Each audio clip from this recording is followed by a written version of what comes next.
রাধে রাধে বন্ধুরা, সুপ্রভাত সকলকে। কেমন আছো তোমরা সবাই? আশা করছি সবাই খুব ভালো আছো আর সুস্থ আছো। আমার আরও একটি নতুন ভিডিওতে তোমাদের সকলকে অনেক অনেক ভালোবাসা আর অনেক স্বাগত জানিয়ে আজকের ভিডিওটি শুরু করছি। আর আশা রাখছি তোমাদের আজকের ভিডিওটা দেখতে ভীষণ ভালো লাগবে। আর ভিডিওটি দেখার পরে আমাকে অবশ্যই একটা কমেন্ট করে জানিও তোমাদের আজকে ভিডিওটা কেমন লাগলো। আর আজকে তোমরা যে ভিডিওটা দেখতে পাচ্ছ এটা কিন্তু আজকেরই ভিডিও, মানে সোমবারেরই ভিডিও। তো আজকে ঘুম থেকে ওঠা হয়েছিল তাও প্রায় ওই 8টার দিকে। আজকে না ঘুম থেকে উঠতে অনেকটাই লেট হয়ে গেছিলো। তো যাই হোক, ওইদিকে চাটা করে খেয়ে দিয়ে দেখো ওইদিকে সোজা ছাদে চলে এসেছি।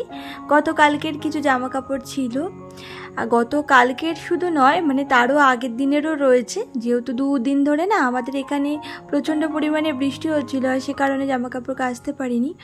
আর এই কয়েকদিন তো তোমাদের সাথে সেরকম ভিডিও শেয়ার করতে পারিনি, যেহেতু কয়েকদিন ধরে মনটা খুবই খারাপ ছিল। কাছের কেউ যখন দেখবে মনে আঘাত দিয়ে কথা বলে তখন না কিছুই যেন ভালো লাগে না। আর আমার শরীরে এতটা অসুস্থতা হওয়া সত্ত্বেও কিন্তু আমি ফুল এনার্জি নিয়ে সংসারের কাজগুলো করে থাকি। তবে এই যে কেউ যদি আমার মনে আঘাত দেয় না, তখন আমার এনার্জি এতটা পরিমাণে লস হয়ে যায় যে তোমাদেরকে কি বলবো। তখন কিছুই যেন করতে ভালো লাগে না, কাজে একদমই মন বসে না। তবে সংসারের কাজ থেকে তো কোনোভাবেই ছুটি থাকে না, সংসারের কাজ তো করতেই হয়। তো সেটা তো করেছি, তবে ওই যে ভিডিওটা শ্যুট করিনি, কারণ মনটা আসলে এতটাই খারাপ ছিল যে ভিডিও বানাবো মানে সেটাই মানে মনের মধ্যেই আসছিল না, ওই জন্য আর বানাইনি। তো যাই হোক, আজকে কি মনে হলো, ভাবলাম আজকে তোমাদের সাথে ভিডিওটা শেয়ার করি। আর 2-3 দিন ধরে তো ভিডিও শেয়ার করতে পারছি না।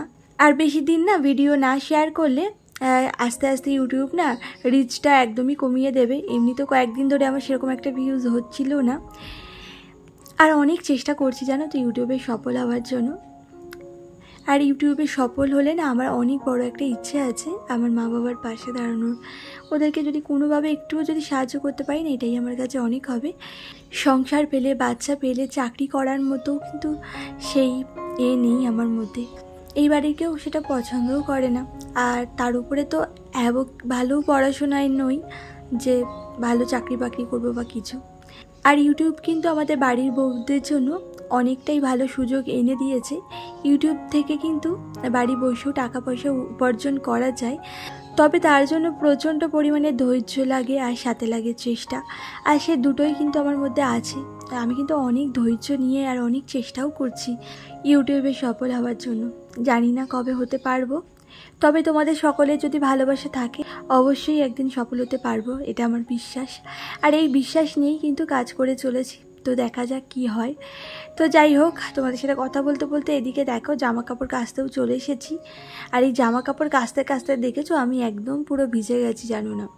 আর এতটা পরিমাণে আজকে জামা কাপড় কেচেছি না, গত 2-3 দিন ধরে জামা কাপড় কাচা হচ্ছিল না বৃষ্টির কারণে।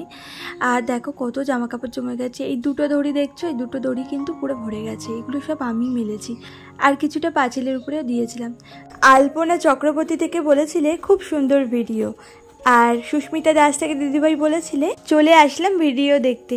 থ্যাংক ইউ গো, তোমরা আমার পাশে আছো বলেই এতটা মোটিভেট হই ভিডিও বানাতে। আর প্রণীতা দিদিভাই তো আমাকে অনেক অনেক সান্ত্বনা দিয়েছো, অনেক সুন্দর করে কমেন্ট করেছো। তোমার কমেন্টটা পরের দিনের ভিডিওতে পড়ে নেব। আজকে ভিডিওটা যেহেতু ছোট তাই আজকে ভিডিওতে আর পড়তে পারলাম না।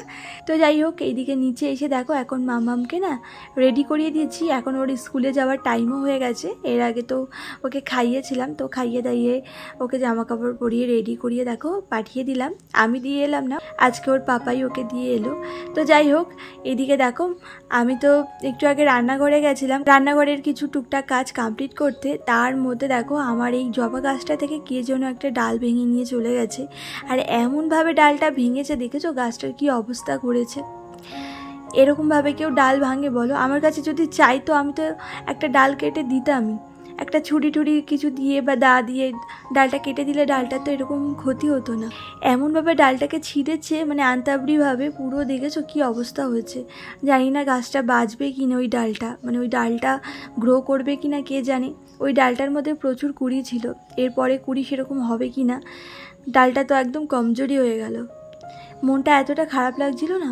আর এই গাছটা জানো তো আমার কাছে আমার সন্তানের মতো, কারণ একটা সন্তানকে মায়েরা যেরকম স্নেহ ভালোবাসা দিয়ে বড় করে, গাছটাকেও কিন্তু আমি প্রচুর ভালোবাসি, অনেক ভালোবাসা দিয়ে যত্নে কিন্তু বড় করছিলাম। গাছটার বয়স কিন্তু বেশি দিনও হয়নি, কয়েক মাস হয়েছে, তার মধ্যে কিন্তু এত বড় হয়ে গেছে, এত ভালো গ্রো করেছিল। আর ফুল তো প্রতিদিনই না কম বেশি ফুটছে, 2, 3টে, কখনো একটা, এরকম করে ফুটছে। এত প্রিয় না আমার এই গাছটা। আর জবা ফুলগুলো এত বড় বড় সাইজের হয়, পিঙ্ক কালারের, এত ভালো লাগে দেখতে। মনটা জানো তো পুরো খারাপ হয়ে গেল আজকে। আর আজকে জানো তো সেরকম একটা ভিডিও শ্যুট করা হয়নি, তাই জন্য তোমাদের বাকি বন্ধুদের নামগুলো নিতেই পারলাম না। তো পরের ভিডিওতে আমি অবশ্যই তোমাদের সকলের নাম নিয়ে নেব। আর তোমরা সবাই ভালো থেকো, সুস্থ থেকো। আর আশা রাখছি কালকে আমি তোমাদের সাথে নতুন একটা ভিডিও অবশ্যই শেয়ার করব। টাটা।